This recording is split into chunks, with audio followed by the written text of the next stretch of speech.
I was 9 months pregnant when my father called 911 on me, not because I was violent, not because I was dangerous, but because $100 went missing from his wallet. I gave birth in handcuffs, and when I walked into court with proof that his wife framed me, my father didn't say a single word. If you've ever been betrayed by the one person who was supposed to protect you, hit subscribe right now, like this video, because stories like this deserve to be heard, and stay until the end because this isn't just revenge. This is justice. Let me tell you what really happened. It all started in a quiet suburban home that felt anything but peaceful. My name is Emily, and at 28 years old, I was about to become a mom for the first time. My husband, Mike, and I were scraping by in a tiny apartment, excited but terrified about the baby on the way. My dad, John, had always been a complicated figure in my life, a hardworking mechanic with a gruff exterior, widowed when I was young, and remarried to Karen about 5 years ago. Karen was the type who smiled too sweetly, her eyes always scanning the room like she was calculating her next move. She never outright said it, but I could feel her resentment toward me, the leftover from Dad's first marriage. She wanted him all to herself, and anytime I visited, she'd hover, making snide comments about how I was always needing something. That fateful weekend, I drove over to Dad's house alone. Mike was working overtime,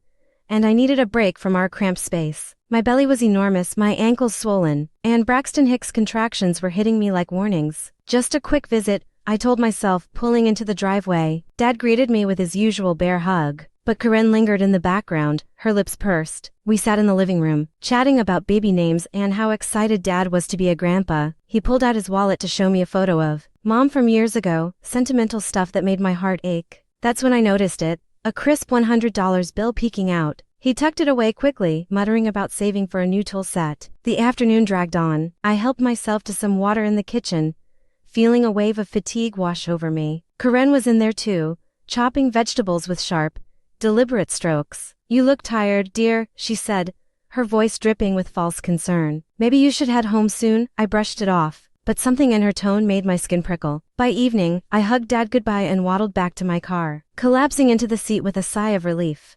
The call came 2 hours later. My phone buzzed as I was dozing on the couch. It was Dad, his voice thunderous. "Emily, what the hell did you do? My $100 is gone. It was right there in my wallet, and now it's missing. You were the only one here today besides Karen, and she swears she didn't touch it." My heart dropped into my stomach. "Dad, what? I didn't take anything. Why would I steal from you?" But he wasn't listening. His words tumbled out, laced with anger and suspicion. "You've been struggling with money, always complaining about bills. I trusted you, and this is how you repay me?" I could hear Karen in the background, her voice soft and soothing, egging him on. "John, calm down. Maybe she didn't mean to ... Tears stung my eyes as I protested, but it was no use. Dad hung up, and minutes later, my phone rang again, this time an unknown number. It was the police. "Ma'am, we've received a report of theft. We need you to come down to the station." My world spun. Theft, over $100. I was 9 months pregnant. How could this be happening? Mike rushed home, his face pale as he drove me there. At the station, the officers were sympathetic at first, seeing my condition, but procedure was procedure. Dad had insisted on pressing charges, claiming I had a history of financial issues. What history? The time I asked for help with college tuition years ago? They booked me. Fingerprints, mugshot, the works. My hands shook as they led me to a holding cell, my belly pressing against the cold metal bars. That's when the contractions started for real. Sharp, unrelenting pain ripped through me. "Please," I gasped to the guard, "I'm in labor." Chaos ensued. An ambulance rushed me to the hospital, but protocol demanded I remain in custody. Handcuffs clinked against the bed rails as nurses hooked me up to monitors. Mike arrived, frantic, holding my hand while officers stood guard outside the door. The labor was agony to 12 hours of pushing, screaming, feeling like my body was tearing apart, all while chained like an animal. When my daughter finally arrived, tiny and perfect, they let me hold her for just a moment before whisking her to the nursery. I lay there, exhausted and humiliated, tears mixing with sweat. How had my own father done this to me?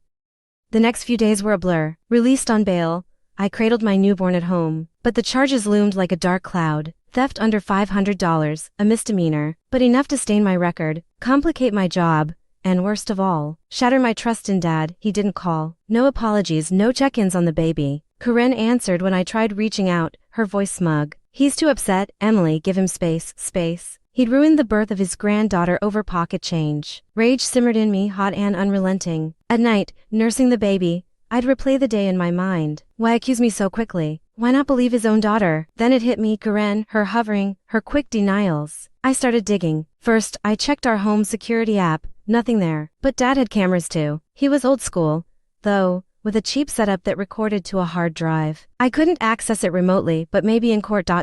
No, I needed proof now. I hired a private investigator on a whim, dipping into our savings. It felt reckless, but the fire in my gut wouldn't let go. Weeks passed. The Pi called one evening. Got something, he said. He'd posed as a repairman and gotten into Dad's house under the guise of fixing the garage door. Dad's mechanic pride made him agreeable. Well, there, he accessed the camera footage from that day. And there it was. Crystal clear video of Karen slipping into the living room while Dad and I were outside saying goodbye. She opened his wallet, pocketed the $100, and tucked it into her purse with a glance over her shoulder. My blood boiled. Why? The Pi dug deeper.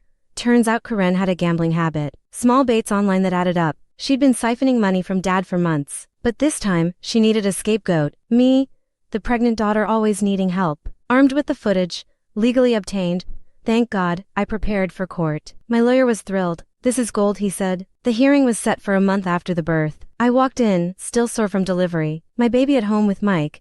Dad sat there with Karen, his face stern, her hand on his arm like a vice. The judge called the case. Dad testified first, his voice steady but avoiding my eyes. She took it. I know my daughter, and times are tough for her. Karen nodded along, playing the supportive wife. Then it was my turn. I stood, heart pounding, and presented the evidence. The video played on a courtroom screen, silent but damning. Karen's face on the footage, her sneaky grab. The room went still. Dad's jaw dropped, his eyes widening as he watched his wife betray him. Karen stammered, that's not. ID in single quotes but it was too late. The judge dismissed the charges against me immediately, turning sharp eyes on Karen.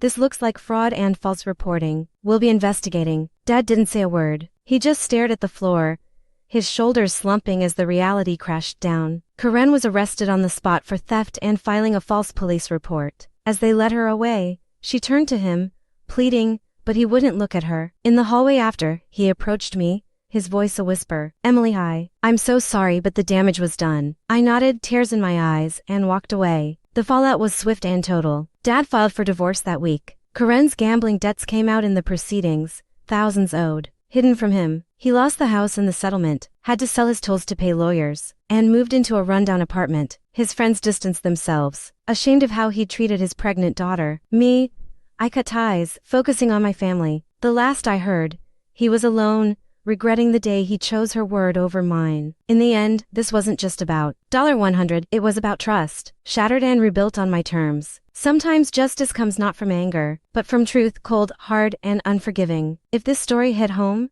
the betrayal, the fight back, the sweet vindication, give it a like and subscribe for more tales where the wronged rise up. What's your most epic revenge moment? Share in the comments below. And don't forget to hit that bell so you never miss out. Thanks for watching, see you in the next one.